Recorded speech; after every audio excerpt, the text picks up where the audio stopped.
Hai teman-teman semuanya, balik lagi sama Rehi di sini dan seneng deh kemarin habis ngetek, hari ini bisa ngetek lagi kan. Kemarin lumayan banyak tuh gue bisa ngetek kan. Sama adek juga tuh di episode 50 spesial. Waktu itu gue sempet siaran bareng Adit Insomnia, jadi dia lagi main ke Padang, main ke radio gue. Daripada cuman kita interview aja Adit Insomnia, mending disuruh siaran bareng jadinya biar seru. Nah ini kan enak nih kalau biar istilahnya wah gue bisa pernah siaran sama Adit Insomnia, seneng banget deh. Teman-teman gimana kabarnya, semoga pada sehat juga. Ini gue ngetek di tanggal berapa nih, 18 enggak 15 Mei 2022 gitu. Katanya sih di tanggal segini nih hari Sabtu banyak yang mau ngambil tiketnya konser K-pop, ada Red Velvet kalau enggak NCT Dream. Cuman katanya kabarnya diundur 2 hari jadi tanggal 17. Nggak tahu deh yang bener atau gimana. Soalnya gue kurang tertarik juga, kalau kurang kurang suka sih kayaknya gue sama genre K-pop gitu. Ini teman-teman yang denger ada juga yang suka, mungkin ada juga yang pengen nonton ternyata nemenin pacarnya atau nemenin temennya yang suka banget gitu kan, mungkin kan ada ya. Hari ini gue ngetek enak banget tempatnya nih ya, masih studio juga, emang bener di build ruangannya menjadi ruang recording, tapi gue belum coba make mic yang proper sama mixer, masih pakai mic gue yang biasa aja gitu kan. Terus apa lagi nih ya? Hari ini kemarin sempat viral tuh, maksudnya sempat ke up gitu, ada istilahnya apa ya, film yang bertemakan superhero asli Indonesia. Ini trailernya Gatot Kaca yang udah dipublish. Nah kira-kira kalau yang belum nonton atau mungkin udah yang nonton, kira-kira gimana? Wah ini udah keren belum ya film Indonesia gitu kan, dengan efek-efeknya, editan-editannya gitu. Ini kayak gue lihat sih perubahannya gitu kan, si Gatot Kaca ini dari yang misalnya orang biasa terus pakai armornya Gatot Kaca, nah itu hampir kayak mirip Iron Man yang di Endgame gitu, dia mau berubah tapi pakai model yang nanotech gitu, jadi dia tuh kayak udah nanotech gitu kan si Gatot Kaca, makanya keren ya. Ini diperankan sama Rizky Nazar gitu ya. Oh ini yang komen juga ada yang bilang nanotech gitu. Rizky Nazar kan dia pernah ketangkep narkoba nggak sih? Enggak ya kayaknya ya, enggak lah. Pokoknya yang pemeran tokoh utamanya Gatot Kaca adalah Rizky Nazar gitu.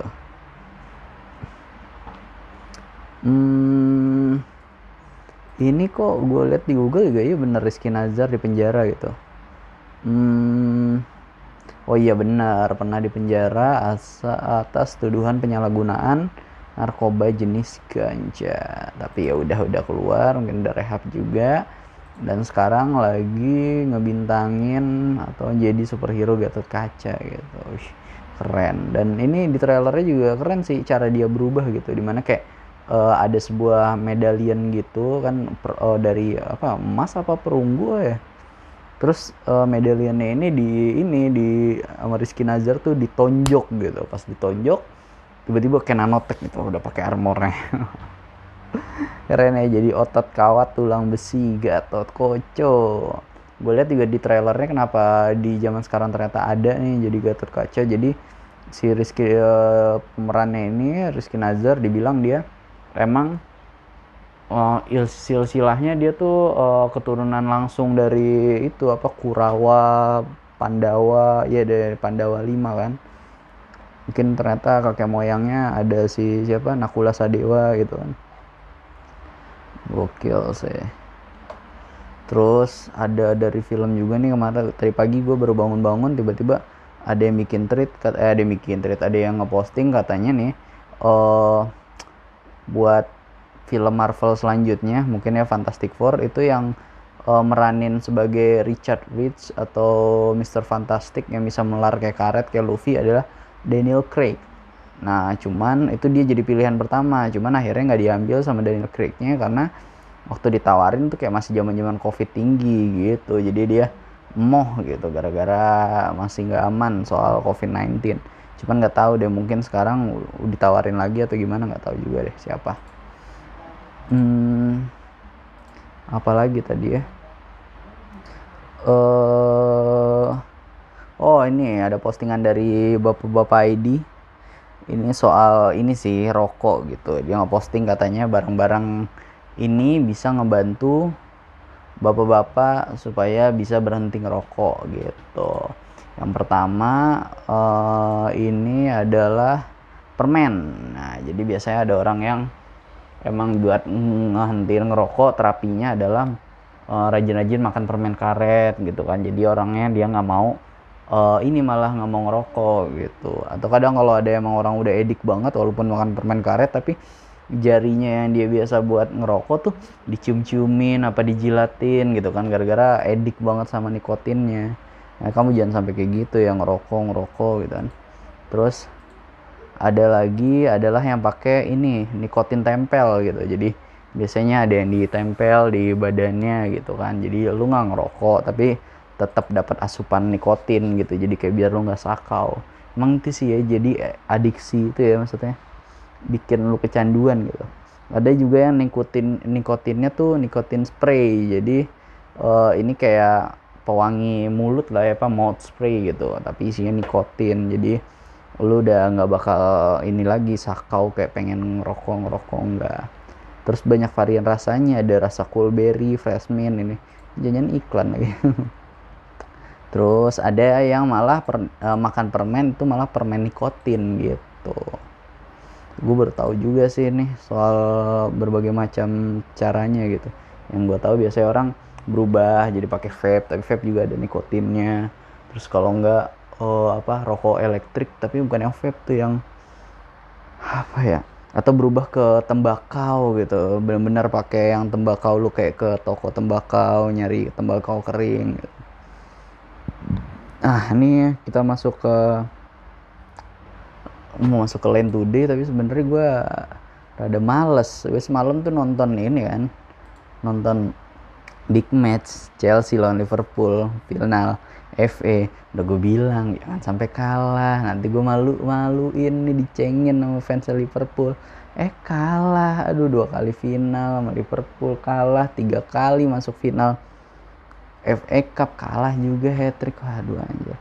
Walaupun kalahnya bukan set play ya, kalahnya gara-gara penalti gitu. Pokoknya pokoknya masing-masing 7 kali nendang, tapi Chelsea itu ada 2 orang yang nggak bisa ngegolin.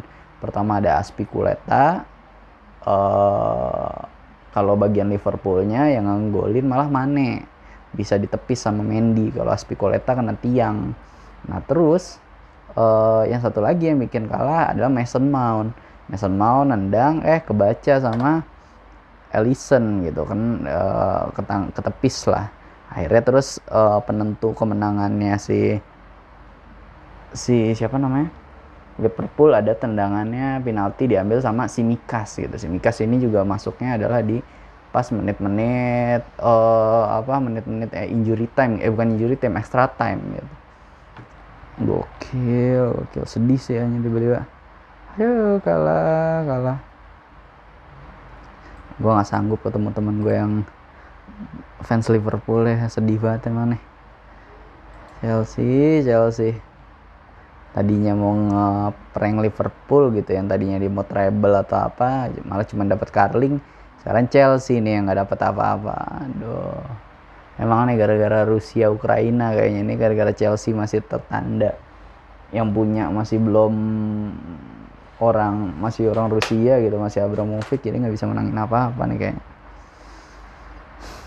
Padahal gue lihat kemarin pas gue nonton ya, Reece James mainnya bagus, Kante juga lagi bagus-bagusnya gitu kan. Tapi pemain Liverpool juga bagus banget tuh si Konate. Jadi beberapa kali Chelsea kayak udah pengen soloran sendiri mau ketemu kiper, Konate-nya badannya sterek gitu. Gokil. Terus nih agak viral nih di Line Today. Ini viral adalah seorang ibu-ibu yang negur seorang perempuan mbak-mbak muda di pesawat. Maksudnya mau mengingatkan gitu kan, ibu-ibunya pakai bahasanya baik juga, sopan. Ternyata malah sama anak muda ini mungkin nggak diterima atau gimana, namanya anak muda ya, dikatain bacot gitu, bacot bacot. Gue inget kayak ini, malah kayak apa, kayak yang ngomong bacot itu kayak Awkarin gitu, waktu Awkarin masih bad girl gitu banget ya. Gimana ya, berikut cuitan netizen kronologinya. Pramugari mengimbau nomor 1 sampai 10 untuk berbaris keluar. Mbak tersebut nomor 20 langsung menyerobot antrian. Sedih melihatnya, sudah nggak mau antri, diingatkan marah-marah dan berkata tidak sopan. Amazing buat ibunya yang mau berani mengingatkan dan tetap sabar. Dari gaya bicaranya aja udah beda kelas. Tag IG si bacot dong, pengen silaturahmi. Wah, bilang aja cakep ceweknya, makanya mau cari lu Instagramnya. Netizen ini, ngomong netizen soalnya. Mbaknya lagi belajar menjaga satu kata, mengeja satu kata, bacot, bacot, bacot gitu. Rambutnya kutuan kah, dibenerin terus, coba buka maskernya itu, cek. Sudah salah mukanya belagu tuh, lagi kurang attitude. Ditunggu video minta maafnya ya, cantik-cantik burikan attitude-nya. Oh gitu. Itu pakai masker ya. Kalau nggak pakai masker udah mukanya fotonya pasti di mana-mana gitu.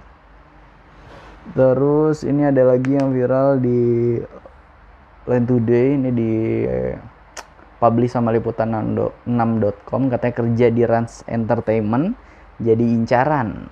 Nagita Slavina mengakui ada sisi tak menyenangkannya kok. Oh, ini gue tahu nih. Waktu itu mantan gue pernah juga dia daftar gitu di Rans Entertainment, katanya mau jadi PNS, pegawai Nagita Slavina gitu kan. Sampai waktu itu interviewnya itu emang di Andara gitu, masuk ke rumahnya Raffi Ahmad, tapi bukan bagian rumahnya kali ya, yang bagian kantornya gitu. Interview di situ, jadi gue anterin, kebetulan emang malam gitu, mungkin janjian sama ininya, sama apa, usernya gitu kan. Mungkin ya gara-gara lu kerja di media kan, makanya kerjanya 24 jam gitu. Jadi gue ingat kerja di sana, terus gue lihat sebelum ketemu sama usernya, jadi kayak masih nunggu gitu. Akhirnya kita nunggulah di teras rumah Andara itu kan, dikasih minum, dikasih apa gitu kan, ngobrol-ngobrol juga sama orang yang sana. Pas itu ternyata Nagitanya keluar sama kayak ada pejabat mana gitu, jadi emang kayak abis ngomongin kerja sama atau gimana gitu kan. Akhirnya ya udah, ternyata dia walaupun udah sekaya itu gitu ya, namanya lagi urusan bisnis atau misalnya meeting kerjasama gitu, bukan kantor banget, bener-bener kayak lu datang ke rumah gitu. Maksudnya emang bagus gitu attitude-nya. Dianterin sampai bapaknya dijemput sama mobilnya Alphard kebetulan waktu itu. Terus dia Nagita Slavinanya juga nunggu di depan teras gitu sampai pergi, baru dada habis itu baru masuk gitu. Jadi emang bagus sih ininya ya, nggak heran lah kenapa bisa jadi orang kaya atau gimana gitu. Attitude-nya juga bagus, patut banget kita contoh. Nah, ada kejadian kocak juga waktu itu. Waktu gue masih nunggu itu juga kan, masih kayak nunggu user gitu, kalau nggak salah user bagian finance atau accounting gitu, pokoknya bagian inilah, keuangan lah ya. Terus tiba-tiba ada nih, gue nggak tahu siapa gitu kan, ikut ada orang gitu, dia parkir motor juga, terus nimbrung sama gue gitu kan. Gue sendiri ya karena di luar gitu, jadi mantan gue itu udah masuk ke dalam rumah yang jadi kantornya Rans Entertainment. Gue menunggu aja di teras depannya gitu, di balihonya, di balai-balainya gitu kan, yang di tempat tadi.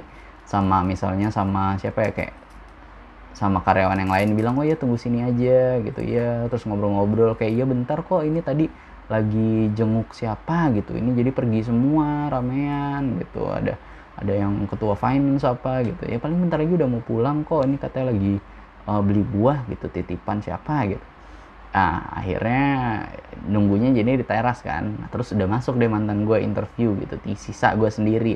Tiba-tiba ada orang JB masuk gitu, apa ya, bukan masuk ya, duduk juga di baliho itu, ngobrol sama gue kayak, mas, ini ya apa, karyawannya Raffi Ahmad ya?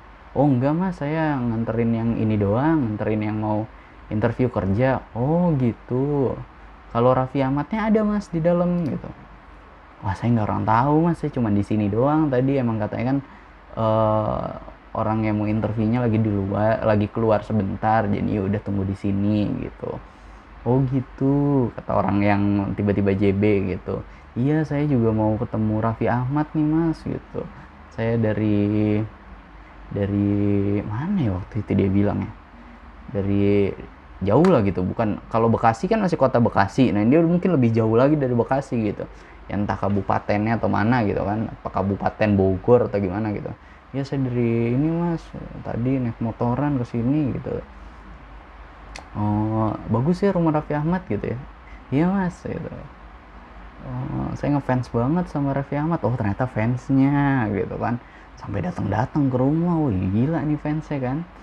Terus akhirnya eh adalah karyawannya Rans Entertainment ini ngelihat ini, gue ngobrol sama siapa nih, si Rehan nih yang nganterin orang interview gitu.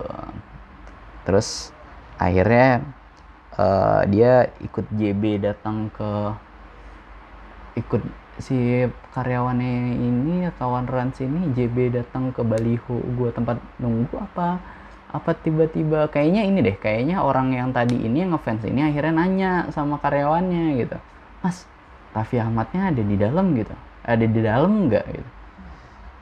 Wah saya nggak tahu mas, saya juga cuman kerja di sini.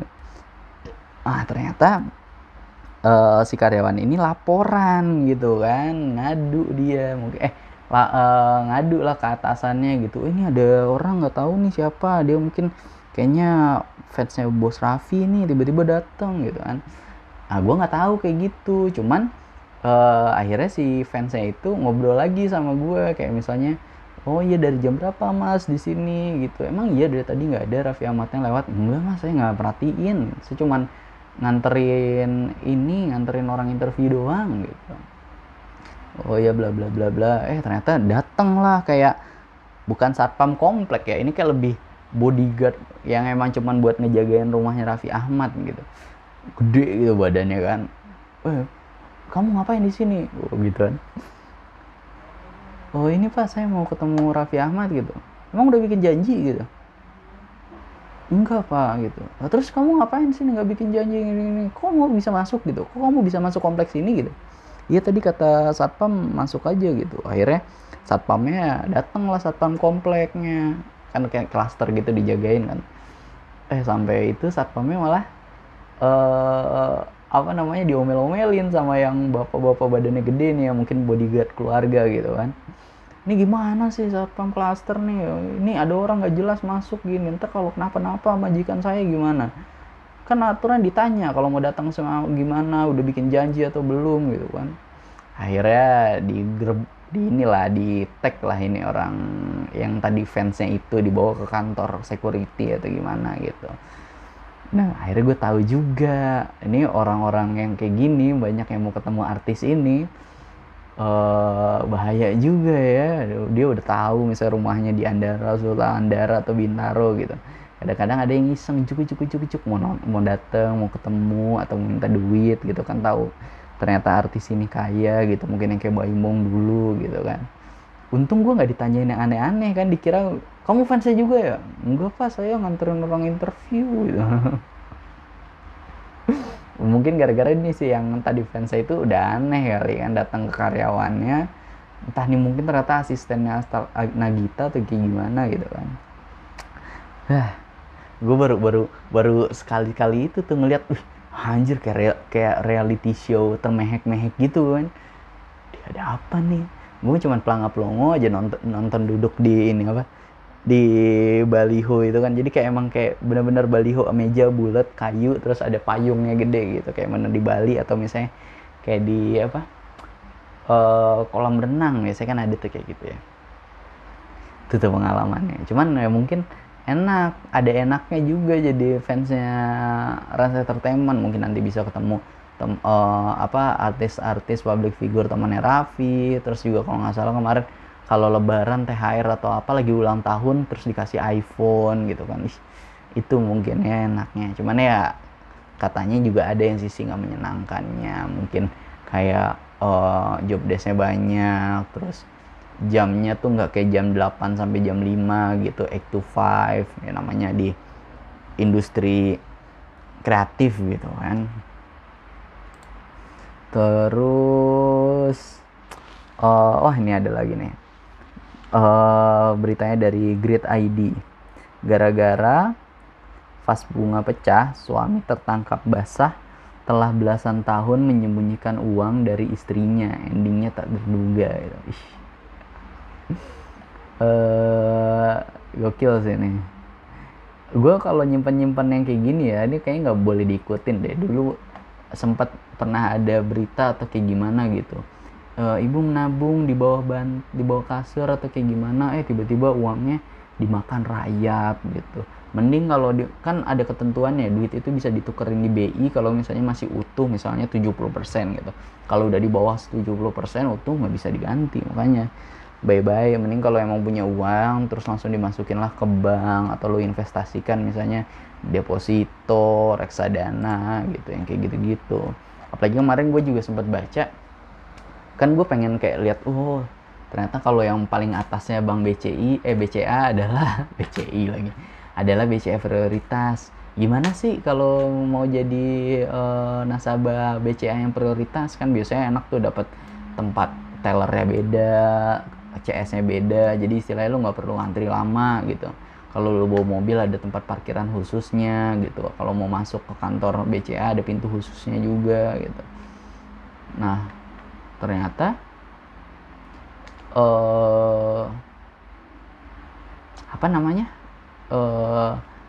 gue sempat ngecari di internet gitu kan, kalau lo mau jadi masuk kategori nasabah BCA prioritas, lo tuh minimal punya deposito 500 juta atau di rekening lo itu 500, ada isinya 500 juta juga, dan udah stay atau nggak kemana-mana itu uangnya, udah kayak ada beberapa masa tenggang waktunya gitu. Nggak bisa kayak ujuk-ujuk gue misalnya transfer ke rekening BCA adik gue 500 juta, gue bilang nitip dong, ini duit kantor misalkan gitu. Iya, nah terus tiba-tiba nanti adik gue ditelepon sama orang BCA, ya nggak mau jadi nasabah BCA prioritas enggak, ini udah memenuhi syarat gitu. Enggak kayak gitu, nggak bisa langsung, emang ada ketentuan waktunya gitu. Mungkin kalau yang bisa langsung adalah lu bikin ini kali, deposito di BCA sebesar 500 juta kali kan, soalnya uangnya itu juga bakal stay di BCA kan lama gitu kan, ada waktu tertentunya gitu. Jadi nggak bisa ya ujuk-ujuk misalnya lu tiba-tiba di rekening lu ada duit 500 juta doang, nggak bisa. Nah sama mungkin ya, selain kalau lu udah masuk BCA prioritas atau ternyata di rekening lu ada duit lebih dari 500 juta tuh biasanya HP lu tuh ditelepon-teleponin sama orang nawarin asuransi, biasanya gitu kan ya. Tahu deh tuh dapat nomornya gimana ceritanya. Gue pernah denger podcastnya obrolan podcast Ancur, katanya mereka dapat fee dari Spotify gitu kan, uangnya dicairin terus dibagi-bagiin. Nah tiba-tiba mungkin gara-gara dia tahu, nih si Bapak Dias Danar tiba-tiba di rekeningnya ada transaksi uang segini nih, berarti kan gede kan. Nah, bisa nih kita tawarin asuransi nih, ini target pasar kita gitu kan. Wah gokil deh. Mungkin udah, kalau lu udah kayak gitu, udah masa dimana lu ditelepon-teleponin orang buat asuransi, nah itu lu udah masuk kategori orang kaya kayaknya. Bisa jadi motivasi lu. Pokoknya gue mau kerja, gue mau nabung sampai gue jadi orang yang ditelepon-teleponin ditawarin asuransi. Gila, gokil.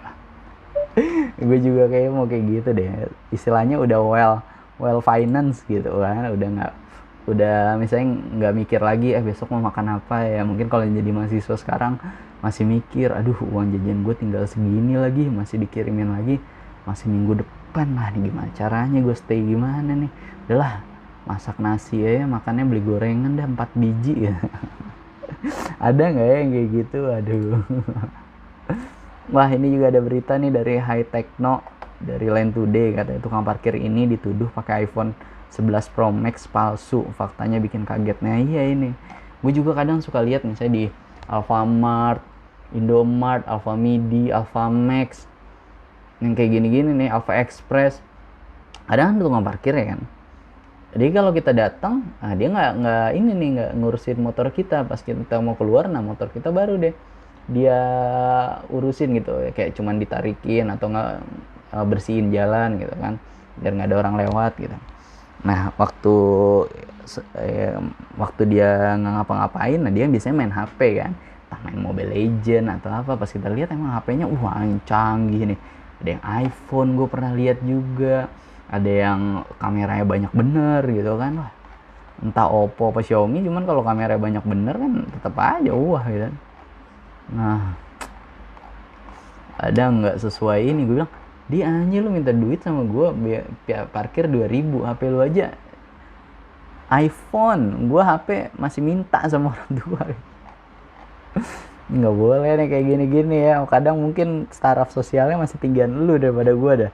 Gue cuman kebantu ini doang, punya ada orang tua gitu, terus ada ya plan-plannya, plan apa maksudnya, bisa kuliah, bisa SMA lulus dengan baik gitu. Mungkin lu kemarin bandel atau kayak gimana, terus akhirnya lu nggak kuliah atau gimana, atau emang nggak pengen kuliah terus jadi tukang parkir gitu. Tapi pas jadi tukang parkir duitnya ada, lu beliin deh HP yang bisa buat support lu main Mobile Legend ya, saya kan gitu kan.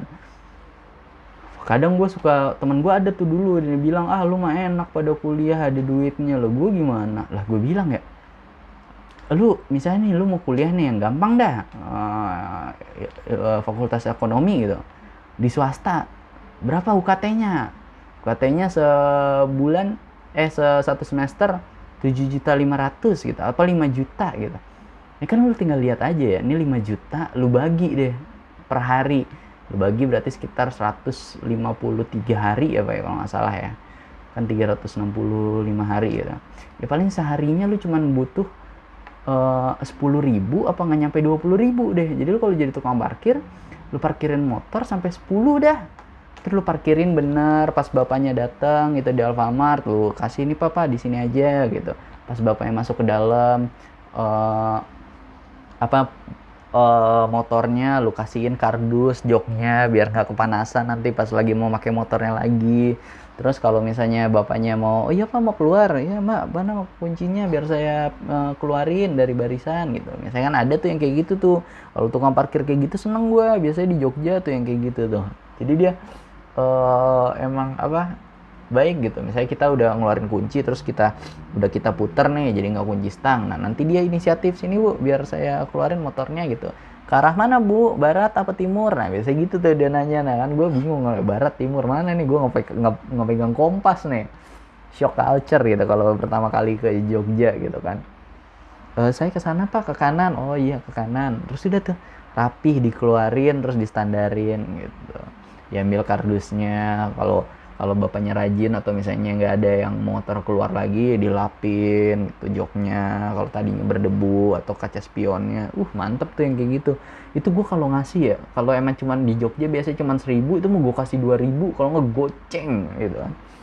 Daripada lu yang cuman kayak kita datang bawa motor, nah lu tetap main Mobile Legend nih, terus nanti bilang ya op gitu, terus nanti giliran kita mau keluar, nah lu tiba-tiba diri gitu. Ada mungkin diri sama sambil main HP gitu. Kalau enggak dia diri ya udah cuman bilang yuk pak terus gitu lah. Nggak bener itu ya. Udah gue kasih 1.000 dibilang wah kurang pak 2.000 lah. Lu cuman terus kagak pakai tek lagi kan. Wah gokil. Emang kurang asem. Ya udah teman-teman, thank you banget nih udah 29 menit juga. Aduh, tahu kenapa lemes ya, padahal tadi udah gue sebelum ngetik coba makan dulu, terus bikin es teh juga nih, tapi mungkin gara-gara kenyang bego kali ya. Yaudah deh, thank you teman-teman yang udah dengerin, yang udah nemenin juga. Semoga pada sehat, yang udah pada komen, pada DM buat ngobrol-ngobrol. Thank you so much. Semoga lu tadi ya pada sehat semua, dan doain gue terus semoga bisa insya Allah konsisten gitu ngeteknya sehari satu gitu sampai menuju ke 75. Senang. Thank you semuanya, dadah, have a nice day. Besok udah Senin.